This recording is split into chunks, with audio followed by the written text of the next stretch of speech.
Warning, this deck is complete doo-doo.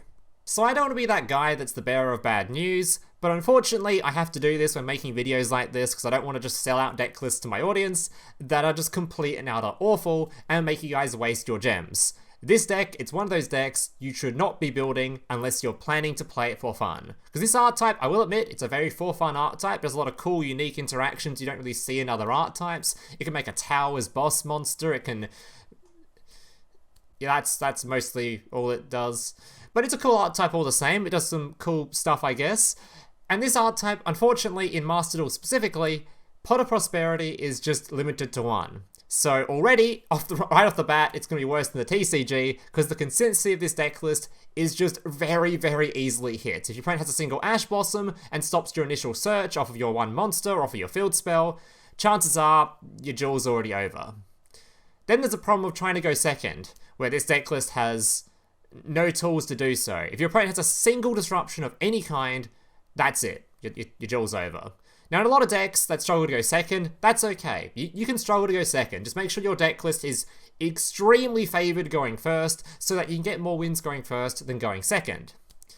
But this deck list also struggles going first, because unfortunately, like I said, a single disruption will just end your turn. That means a single hand trap of any kind, and that's just it. There's no actual extenders in this deck. Most of the extenders in this deck require you to have an Evil Eye monster on the field. So if your opponent removes that Evil Eye monster, that's just sort of it. And like I said, a single Ash Blossom on either of your two main searchers, unless you open the third search or you already have the cards in hand of some miracle, you're just going to lose the game on the spot. All that being said though, this deck list, because it doesn't really have that many core components, it means there's a lot of room for tech slots. Like, you can play like 14 tech cards in this deck list if you like. So if you are willing to just grind it out, you could probably climb the rank ladder with this if you're lower rank, or maybe you're just absolutely really hell-bent on making this deck list climb. You probably can. It's not like this deck list can't reach Master. I just want to put it out there. This deck, I don't personally think it's very good. And if you're trying to reach Master with it, it will take way more effort than just about any other sort of regular archetype in the game. Because it's just a really hard deck list to function, just because it just can't really play through very much. That's all I'm trying to say. But this archetype, like I said again, it's a fun archetype. It isn't exactly awful, it's just not the greatest. So, without further ado, after talking so much shit about this deck list, hey, let's go check it out.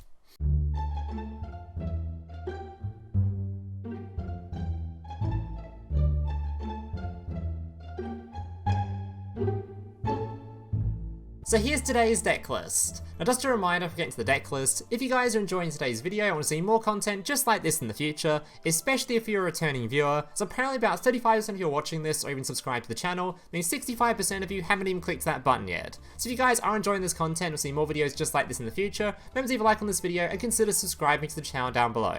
Also, I do plan to make another Trap Tricks video tomorrow, so if you're interested in seeing that, definitely remember to subscribe so you don't miss out. Alright, let's jump into this deck list. So what exactly is new in Evil Eye? Well, this art type has been given a brand new spell card, which, to put it simply, if this card was put into literally any other archetype in the game, you'd have one of the most broken cards in all of Yu-Gi-Oh! As this card, it reads like a custom card. It is ridiculous. So the first part of the effect is you can send one Evil Eye monster and one Evil Eye spell trap card from your deck to the graveyard. Keep in mind, this is as cost. You can't Ash Blossom this. It's just as cost. It's a Foolish Burial for cost, and it's sending 2 cards. It's a Foolish Burial for 2 cards. It's... okay, the first pile effect is ridiculous. Then it can add one Evil Eye equip spell from your deck to your hand. It's a Foolish Burial for cost of 2 cards, and it's a search. Keep in mind, by the way, I'm saying this art type's pretty bad, and this has this card in it, like... okay, let's keep going. But for the rest of this turn, each time you activate a non-Evil Eye card or effect, you lose 500 life points, which in this art type you don't actually care about, because you like your life points being low, thanks to the other equip spell, which actually gives you a bunch of attack based on the difference in life points. Alright. If you link some... by the way, it still has more effects, that's not it, it keeps going. If you link summon an Evil Eye Link monster, you can banish this card from your graveyard, equip one Evil Eye equip spell from your graveyard to an Evil Eye Link monster you control. This is very important because this card actually combos super well with the other card for the deck list, the Basilius, whatever this card's name is, Familiar of the Evil Eye. If you control an Evil Eye monster and this card's in your hand or graveyard, quick effect, you can special summon this card back to the field, but banish it when it leaves the field. During your opponent's turn, you can quick effect, immediately after this effect resolves, link summon out one Evil Eye Link monster using monster you control as material. When you do so, you can also use Evil Eye equip spells you control as Evil Eye monsters. So essentially, this card is a great extender, it can slam itself back on the field, and as a quick effect during your opponent's turn, it can perform a link summon using not only your monsters on field, but also your equip spells, which is really goddamn cool, because like I said before, it combos super well with Unleashed.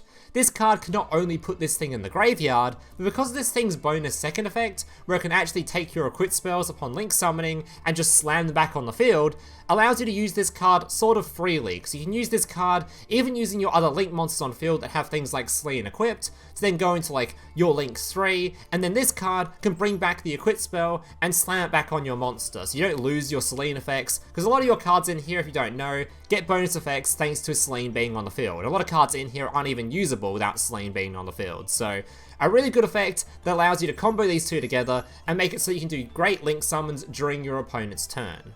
As for the rest of the cards in this deck list, that's sort of it for the new stuff. So the rest of the cards in here, I'll just give you a real brief rundown on what they do, since most of you guys might not have heard of these cards, but a lot of you guys probably have, since they are all fairly old cards. But I'll give you a real brief rundown on what the rest of the Evil Eye cards do. So first one is your Basilius. This card's your main extender. Basically, this card, if you have it in your hand, you can just special summon it to the field. It's a level 3, so if you have your other level 3 on the field, it leads to things like your DDD to summon out your bigger DDD, and that's just sort of the main use of it. It can also send an Evil Eye Spell and Trap card from your deck to the graveyard, but that's not all that useful when you're probably going to have these cards in the graveyard most of the time anyway, thanks to your Unleash, and this card's only a once per turn effect anyway. Then we have your Serziel. This card's your main searcher. This card on summon just adds an Evil Eye card from your deck straight to your hand. Also, this card when equipped with a Selene can quick effect destroy a special summon monster on the field. Alright, then we have your Monster Reborn for the deck. This is your Evil Eye Awakening. This card is just a Monster Reborn, and also if you have a Selene on the field, you can actually just grab your Evil Eyes straight from your deck and slam them on the field. So also another great extender. Alright, next up we have your Selene itself. This card makes one of your Evil Eye monsters just basically completely immune to all destruction effects and makes it completely untargetable, so it's a nice sort of way to turn one of your monsters into just a Towers monster.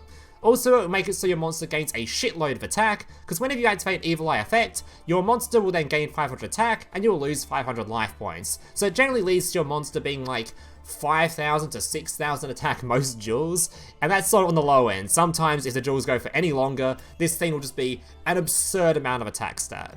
Also, when this thing's in the graveyard, you can pay 1,000, slam this thing back on the field.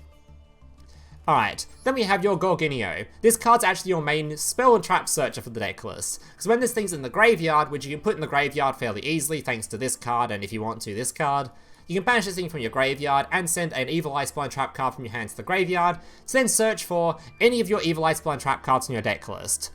Alright, on top of that, when it's equipped to one of your monsters, it can make it so your monster gains attack equal to the difference in your life points and your opponent's life points. So obviously, when this thing's paying 500 per monster effect or spell and trap card effect, you're going to have a fairly big difference in life points, leading to your monster having even more attack than I just mentioned. Alright, next up we have your Field Spell. This thing upon activation just search for an Evil Eye monster straight from your deck. It also has a nice couple of bonus effects where if it's removed from the field, it can add back a monster from your graveyard to your hand. And also, if your opponent attacks you, you can make it so that your opponent takes damage equal to the difference. So it basically just means your opponent takes the same amount of damage as you would have taken. Alright. Then we have two final spell and trap cards. We have your Evil Eye Retribution, which is basically just your negate. If your opponent activates a spell and trap card, you can just negate it, but does require Selene to be on the field. And your Defeat, where if your opponent has two monsters on the field and you have Selene on the field, you can just bounce two of your opponent's monsters. And this is an up to effect, so you can choose to only bounce one of them if your opponent is a monster you don't particularly want to bounce. And the final two cards in here that are Evil Eye are going to be your two boss monsters, which effects are actually relatively simple. The first one's your Gorgon. This card is basically just a quick effect, target one of your opponent's monsters and negate it. That's mostly what it does. Then we have your Zerrziel. This card, again, relatively simple. Quick effect, you can target one of your opponent's monsters and just destroy it. It also, if you happen to summon it using a 2,600 attack or higher monster, it can make a second attack during each battle phase. So, relatively easy if you summon this thing using your Basilius in combination with this. You're probably going to have this thing have enough attack, or this thing have enough attack where this thing will have this requirement met where it can attack multiple times during a battle phase. And the other thing I really want to mention also with these cards is keep in mind with their link arrows, they have these weird sort of downsides where if they're pointing to things, they might just sort of remove them if you use their monster effect. So just don't place things below this card's link arrow or this card's link arrow very often, because it might lead to some really unfortunate events. As for the rest of the deck list, like I said before, it's like a 14 card sort of tech card deck list, so the rest of the cards in here don't really matter, it's just whatever you're facing. If you're coming across a lot of back row decks, just play more back row removal stuff. If you're coming across a lot of, I don't know, just a lot of janky stuff, just play a lot of anti-janky stuff, just whatever you feel like playing depending on what you're coming up against. That's sort of what all these other cards are sort of in here for. You can also sort of play more sort of core pieces in here if you like. Maybe if you want to play more copies of this just to make it so that you can go into your extra DDD more often, you can sort of do that. But keep in mind, every single tech card you cut from here will make your going second even more doomed than it already is. So I wouldn't highly recommend cutting too many of the tech cards, because this deck list, like I said at the start of the video, it's not that great, so cutting tech cards is just going to make it all the more worse. And yeah, that's basically it for the rest of the deck list, so without further ado, let's jump into some replays. So before we jump into the replays, I thought I'd give you guys a brief example just showcasing the main combo for this deck list, because you're going to be using this combo basically every single game. It's a 1-card combo and it's the main combo, and basically how this deck list functions is based off this same start every single game. So I thought I'd just show it to you beforehand. So to get this deck list going, all you need is either 1 copy of the field spell, 1 copy of the monster, or a copy of the brand new spell card, which is what you're searching for anyway. So let me show it to you. So first thing you do, activate your field spell or activate your monster, whichever one you have. Grab a copy of your Serziel. Alright, and this is also, by the way, why I mentioned this deck list is really bad in just any sort of disruption. Because if I didn't open this Crossout Designator and my opponent had an Ash Blossom there, or they had an Imperm for this, or an Effect Veiler for this, that's my turn done. So that's showing you right now why this deck list is very, very flimsy if you don't open things like Crossout or Call by the Grave. Alright, so now I'm going to normal summon out my monster, using her effect to then search for a copy of your brand new spell card. Now if you actually opened this spell card, you can still do this same combo. It'll just look a little bit weird, a little bit different, because later on during the line, you just search for this card instead of one of your spell and trap cards, and then just normal summon this thing to search for the spell and trap card you would have missed anyway.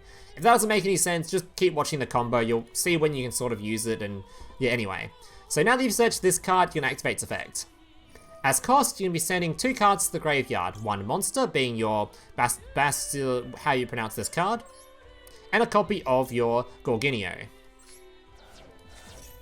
Alright, you can also then chain this card's effect if you like to slam it straight on the field. You can use this card whenever you like, you can just summon itself to the field, so we'll just use it now because why not.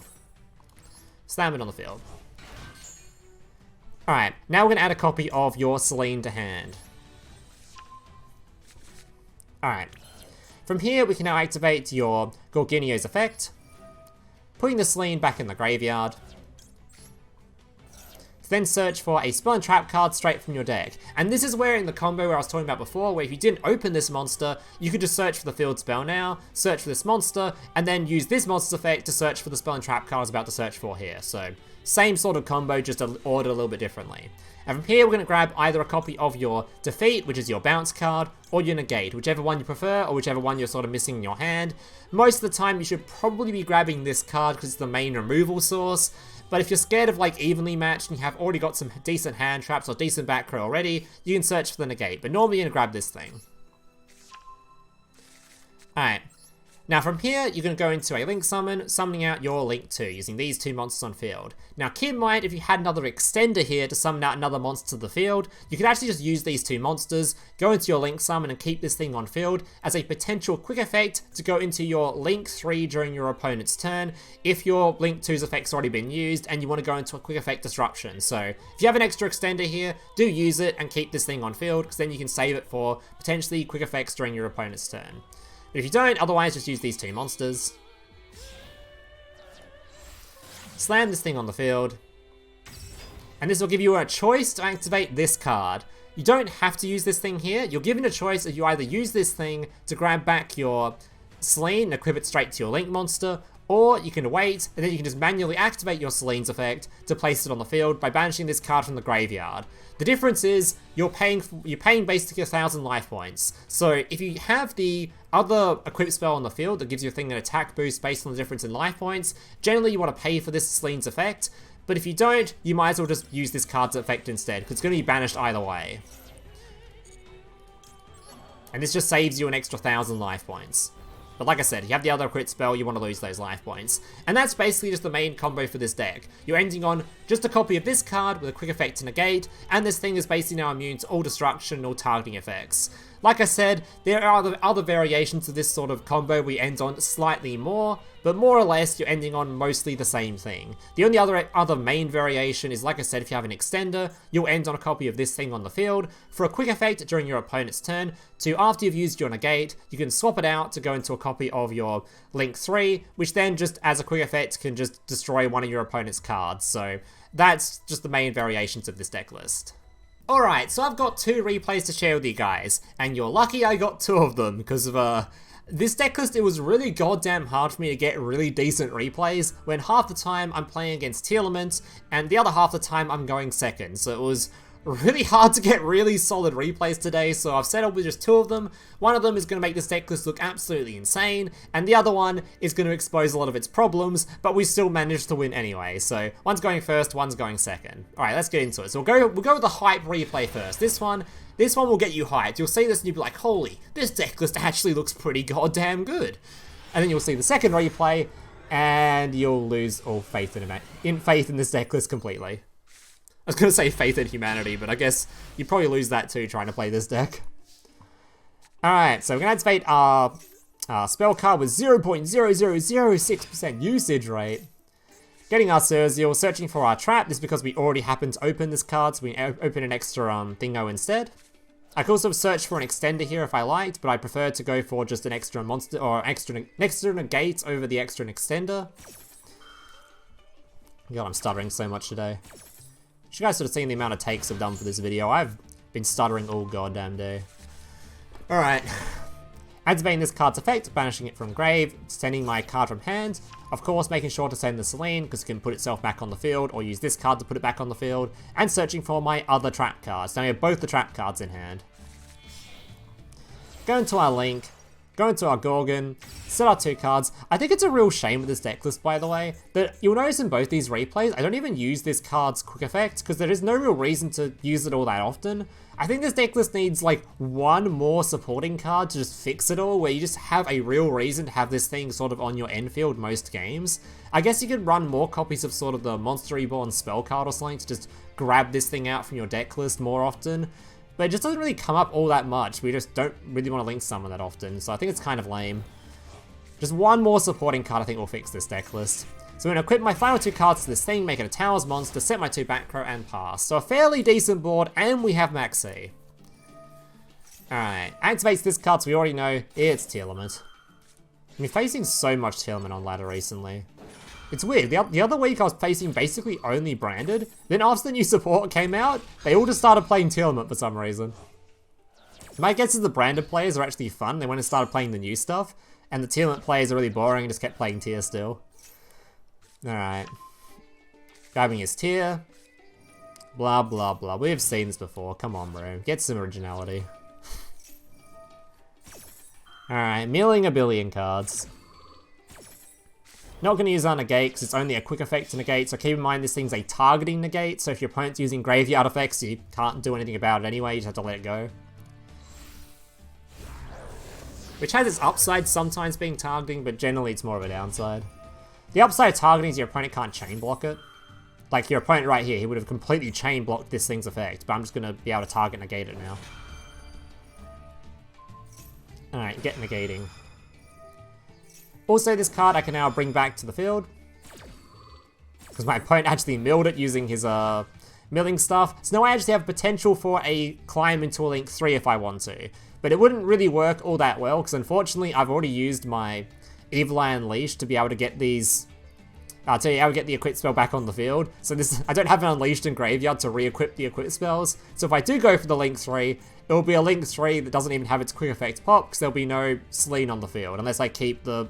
Unless I go for like these 2 cards into the Link 3, I guess, and then just, I don't know, it doesn't seem really worth it. I could go for the Link 3 using like these 2, I guess, and keep the Selene somehow. No, I can't even do that because these cards will be lost. Yeah, unlucky. Doesn't really matter in this duel though, thankfully. So my opponent just keeps going. I'm still not going to use my my bounce effect, by the way. I'm going to wait on it. Because thankfully, this theme's main boss monster, the Tearment monster, it's a targeting effect removal. So he can't actually remove this thing. He has to target one of the back row instead. So he could get rid of Selene, making this thing targetable, but then he'll have to face the 2 back row. So he decides to target the back row, allowing me to bounce both monsters. Thankfully, he didn't hit the Retribution. He lost the 50-50. Toss those things back in the deck. And that's most of his turn done. He does use a Foolish Burial here, which I could have negated, but I sort of figured he probably doesn't really have any more tiers left anyway, and if he does, I mean, he's used most of his tier fusion summons anyway, so even if he brings out another Kit Colosse, do I even care? It's not like he can summon out another fusions monster or something, yeah, I'm just gonna save it. He does have a fusion summon, but he goes for like Winder, which I'm like, okay, cool, my monster's already on the field.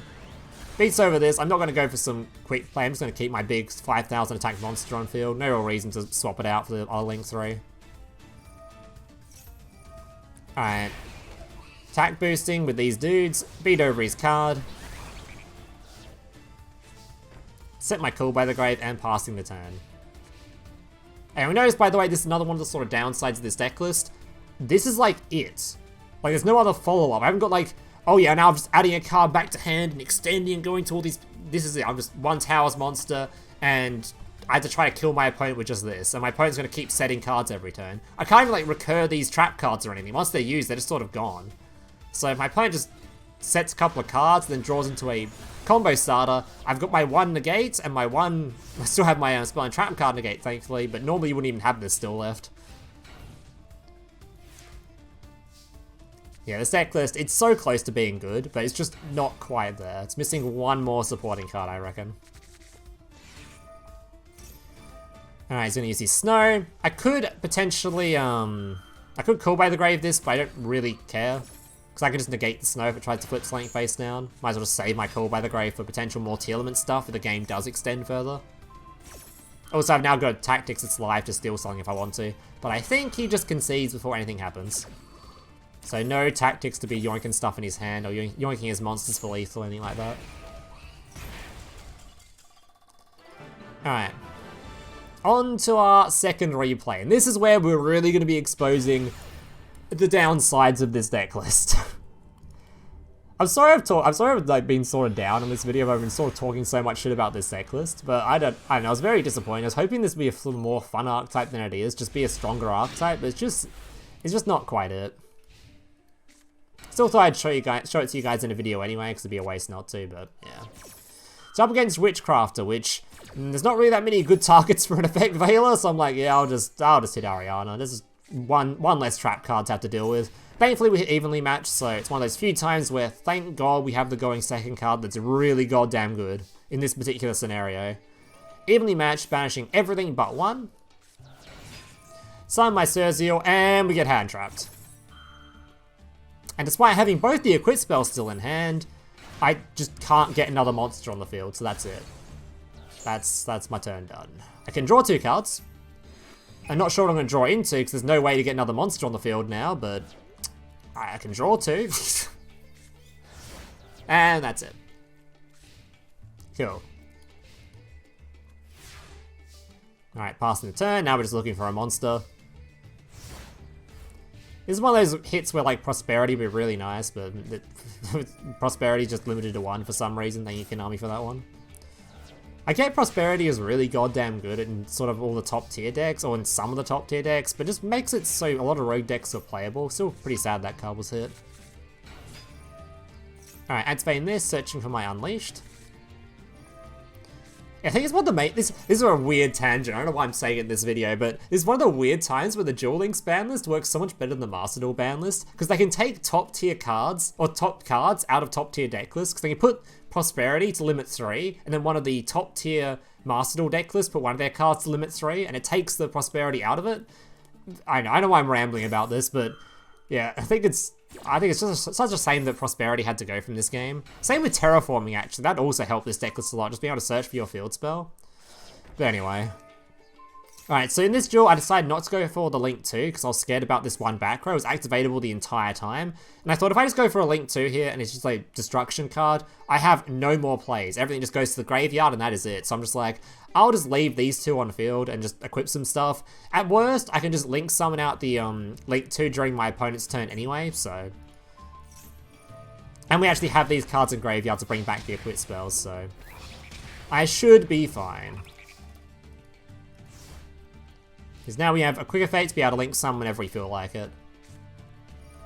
He's going to use this. I'm actually going to negate this. This may sound like a weird negate, but since he's already been sort of bricked, I'm just assuming he doesn't have anything, so I'm just going to negate the draw card and make sure his hand is still bricked. He might have top deck and still had this card in hand or something, but no, it's not likely. Someone's had him Math Mech. For some reason that's in his deck. Could have Link summon there, but I decided not to. I was like, eh, whatever. I'm just going to pop this card with this thing's effect. Alright.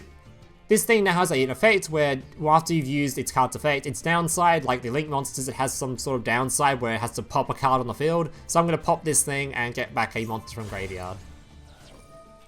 A little bit of recursion, actually. There we go. So this deck does have some tiny amounts of recursion. It's also weird that skill drain sort of works in this deck, so you just have some really big boss monsters, so it doesn't really matter if all your stuff's negated, because it's really big. Alright, and my opponent concedes before I even get to least them. Alright guys, that's going to do it for this video. I hope you guys enjoyed it. If you did, remember to leave a like, subscribe, all that kind of stuff. Like I said, I have a Trap Tricks video planned tomorrow, so if you want to see that, remember to leave a like, subscribe, all that kind of stuff. And yeah, hope to see you guys in the next one. Laters. Hey, big brother, can I watch SpongeBob? Shut up, Mokuba. I'm busy flagging YouTube videos to compensate for the fact that I have an extremely small penis. Oh.